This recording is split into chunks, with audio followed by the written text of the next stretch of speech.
हमारे साथ इस वक्त शहजाद पूनावाला जी मौजूद हैं जो बीजेपी की राष्ट्रीय प्रवक्ता हैं। सर पहले तो मैं आपको हिंदी दिवस की बहुत बधाई देना चाहूँगी। आपको भी। और आपका तो अखबार हिंदी को जन जन तक पहुंचाने के लिए उसने बहुत महान योगदान किया है।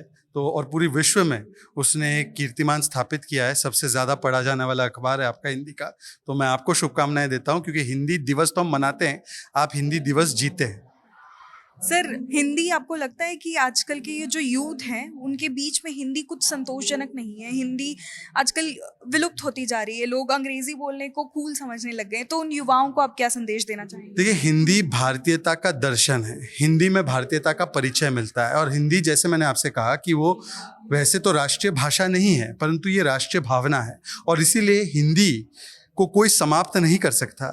हिंदू और सनातन को कोई समाप्त नहीं कर सकता, और भारतीयता को भी कोई समाप्त नहीं कर सकता। कई लोग आए, कई लोगों ने प्रयास किया।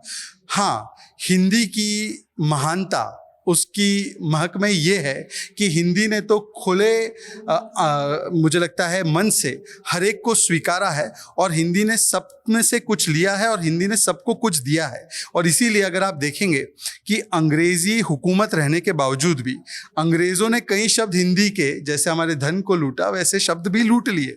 तो ये हिंदी की महानता है कि वो खुले मन से सबको स्वीकारती है।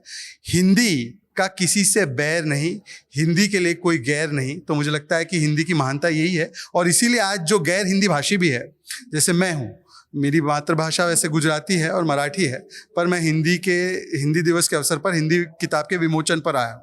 और हिंदी को आगे बढ़ाने के लिए भी, उसके विस्तार के लिए भी लगातार लोकमान्य टिळक से लेकर वीर सावरकर जी, राजगोपालाचारी जी, ऐसी महान विभूतियों ने, जो गैर हिंदी भाषी थे, उन्होंने सतत प्रयास किया। तो ये हिंदी की महानता को बताता है। वो राष्ट्रीय भावना है, वो कहीं मिट नहीं सकती, कभी मिट नहीं सकती।